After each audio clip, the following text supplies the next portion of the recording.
এক মাসের ব্যবধানে দেশে 2টি বিস্ফোরণ, এমনকি ধারালো অস্ত্র দিয়ে কোপানো হয় পুলিশ সদস্যকে। 2 থেকে 3 সেকেন্ড আমার কোনো সেন্স ছিল না, তারপরে দেখে আমার এদিক দিয়ে ব্লাড। বিশেষ দিনেই কেন এমন ঘটনা?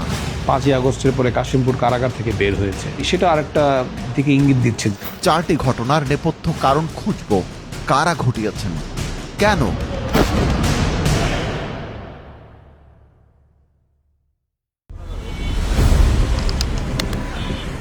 আন্তর্জাতিক মাতৃভাষা দিবসে রাজধানীর যাত্রাবাড়ি এলাকা, এখানকার ঢাকা চট্টগ্রাম মহাসড়কের কুতুবখালীতে চেকপোস্ট বসিয়েছে পুলিশ। অন্যান্য সদস্যদের সঙ্গে আছেন কনস্টেবল শাহ আলমও। কিছু কিছু ব্যক্তি সন্দেহ হলে আমরা জিজ্ঞাসাবাদ করি এবং ব্যাগ তল্লাশি করি। 2টো ব্যক্তি বাস থেকে নেমে রাস্তা দিয়ে মাস্ক পরা অবস্থায় আমাদের সামনের দিকে হেঁটে এসেছিল।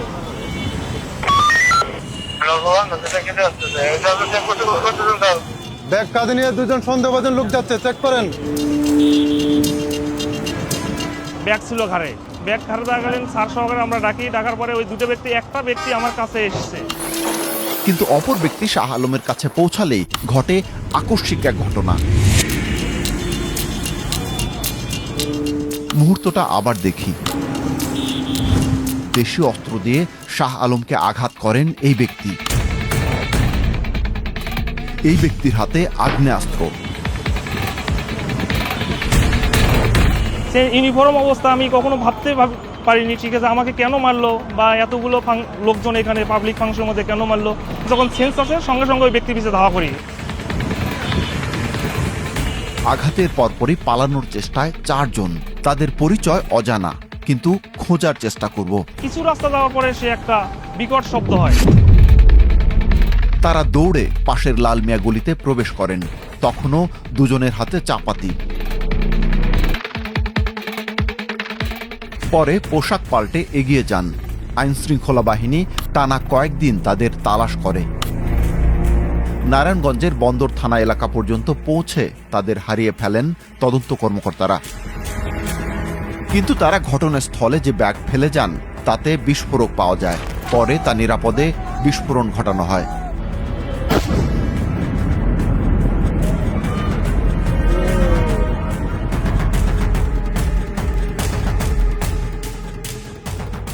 এই ঘটনার পর নড়ে চড়ে বসে পুলিশ।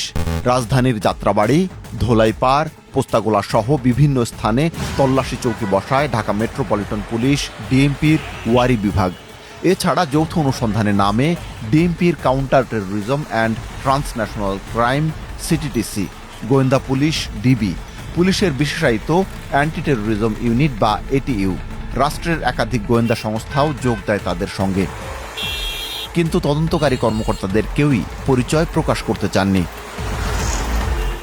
কুতুবখালীতে পুলিশ সদস্যকে কোপানো এবং বিস্ফোরণের ঘটনা বুঝতে ফিরতে হবে আগের বছর, অর্থাৎ 2025-এর ডিসেম্বরে।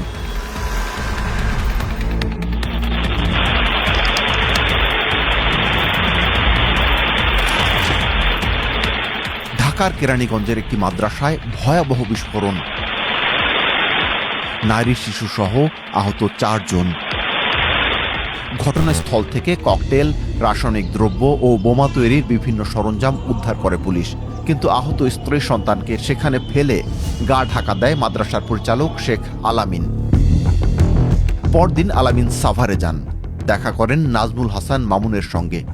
মামুন তখন আলামিনকে পাঠিয়ে দেন তার পরিচিত আরাফাতের বাসায়।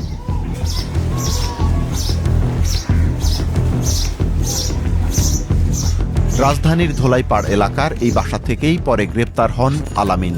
যদিও আরাফাত পালিয়ে যান। এই বাসাতেই তাদের সঙ্গে থাকতেন আরও একজন, মোহাম্মদ আরিফ। এই বাসা এবং আলামিনের গ্রেপ্তার তদন্তে এই 2টি বিষয়ই আইনশৃঙ্খলা বাহিনীর মূল হাতিয়ার। কিন্তু এখনও অনেক ঘটনা ঘটার বাকি। আলামিনের ফোনের সূত্র ধরে যশোরে 2026 সালের 31 জানুয়ারি যৌথ অভিযান চালায় জেলা পুলিশ ও অ্যান্টি টেরোরিজম ইউনিট। উদ্দেশ্য ছিল নিষিদ্ধ জঙ্গি সংগঠন জামায়াতুল মুজাহিদিন বাংলাদেশ জেএমবির কমান্ডার হাফিজ ইব্রাহিমকে গ্রেপ্তার করা। কিন্তু হাফিজকে না পেয়ে তার ব্যক্তিগত গাড়ি চালক মোহাম্মদ রায়হান উদ্দিনের বাসা থেকে 4টি প্রাণঘাতী অস্ত্র ও 10টি গ্রেনেড উদ্ধার করা হয়।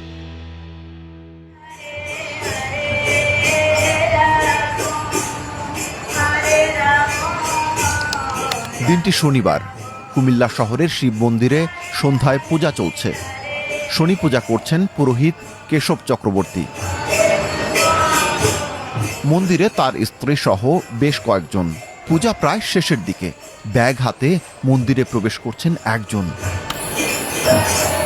প্রায় 30 সেকেন্ড পরেই তিনি দৌড়ে পালাচ্ছেন। তারপর হঠাৎ বিস্ফোরণ।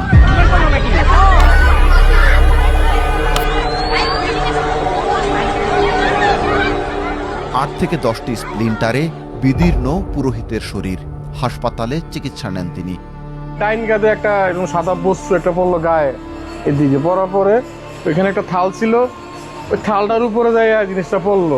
আমি বলছি যে সাদা একটা পাথরের মতো মনে হয়, আচ্ছা ঠিক আছে আমি একটু সরাই ওই কোনাতে যাইয়া দেখাতে আমার স্ত্রী বলতেছে ওটা তো ধুমা বাড়িতেছে। তখন সে বললো এটা তো বোম। কিন্তু মন্দির প্রাঙ্গণে বিস্ফোরক ফেলে যাওয়া হয়, যা উদ্ধার করে পরে নিরাপদ বিস্ফোরণ ঘটানো হয়।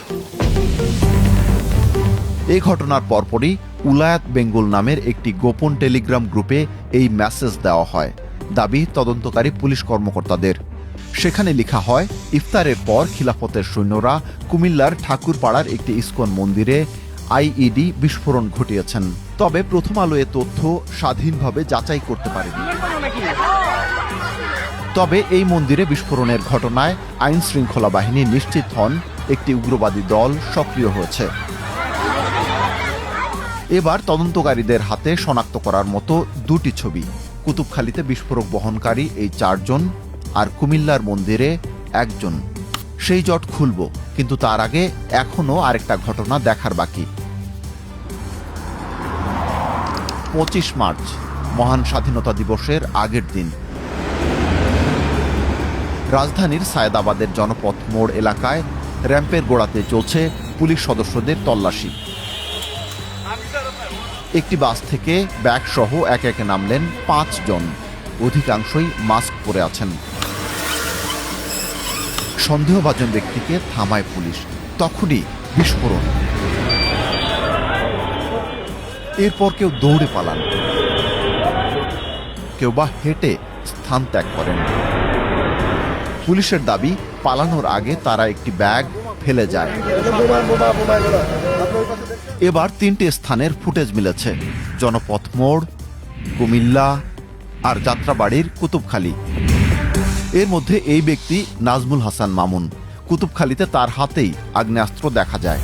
আসামিদের অপরাধ সংক্রান্ত পূর্বের রেকর্ড পিসিপিআর অনুসারে মামুনের বিরুদ্ধে সন্ত্রাস বিরোধী আইনে 2টি মামলা হয়েছে 2017 সালে কলাবাগান থানায় আর ভালুকা মডেল থানায়।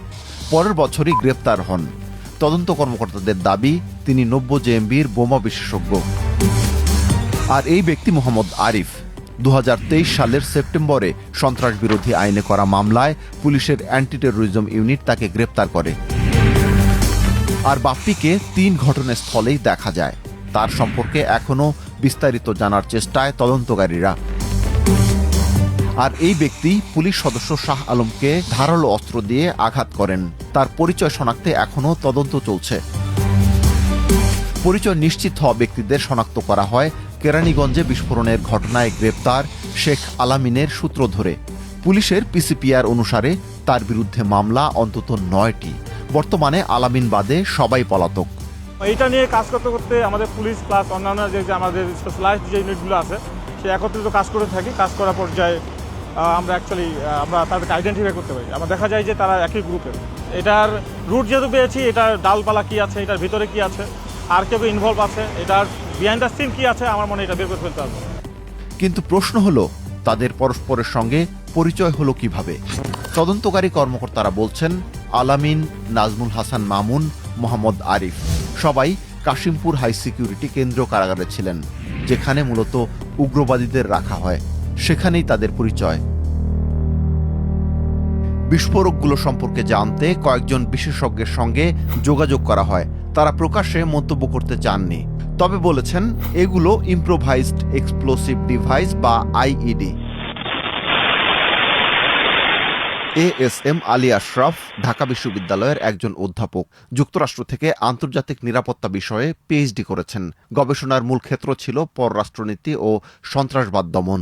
যে কোনো দেশেরই আপনার পলিটিক্যাল গভর্নমেন্ট চায় যে সন্ত্রাস দমন আইনটা প্রয়োগ করে আবার বিরোধী দলকে এবং ভিন্ন মতকে দমন করার চেষ্টাটাও করে থাকে। এইটার অপপ্রয়োগটা যেমন একটা বাস্তব সম্ভাবনা থাকে, আবার সন্ত্রাসবাদের প্রকৃত হুমকিরও একটা বাস্তব ঘটনা। এগুলো আমার কাছে একজন একাডেমিক হিসেবে মনে হয় যে এগুলো খুব সিরিয়াসলি ইনভেস্টিগেট করে দেখা দরকার যে এর সাথে কি কোনো মানে সন্ত্রাসী সংগঠনের সংযোগ আছে কিনা। 2024 সালের 5 আগস্ট গণঅভ্যুত্থানের পর তারা কারাগার থেকে মুক্তি পান। সম্প্রতি ডিএমপি থেকে মামুন, আরিফ ও বাপ্পির সম্পর্কে তথ্য চেয়ে বিভিন্ন মাধ্যমে এই ছবিও প্রচার করা হয়। এই বমটা যদি কোনো পাবলিক ফাংশনে বা কোনো মিটিংয়ে বাস্ট হতো, অনেক লোকের ক্ষয়ক্ষতি হতো। এই জন্য নিজেকে অনেক ধন্য মনে হয় আমি নিজে আহত হয়ে। সনাতন ধর্মীয় জাতিরও মনে একটা আতঙ্ক, এখানে আবার কোন সময় কি হয়, এবং আতঙ্কে সরকার একটা মামলা করলো, করার পর আজ পর্যন্ত কোনো জানতে পারলাম না যে আসামি ধরলো না কি হইলো। এরা কি নন টেরোরিস্ট ক্রিমিনাল নাকি টেরোরিস্ট ক্রিমিনাল সাসপেক্ট, সেটা প্রথমে আমার মনে নির্ণয় করতে হবে।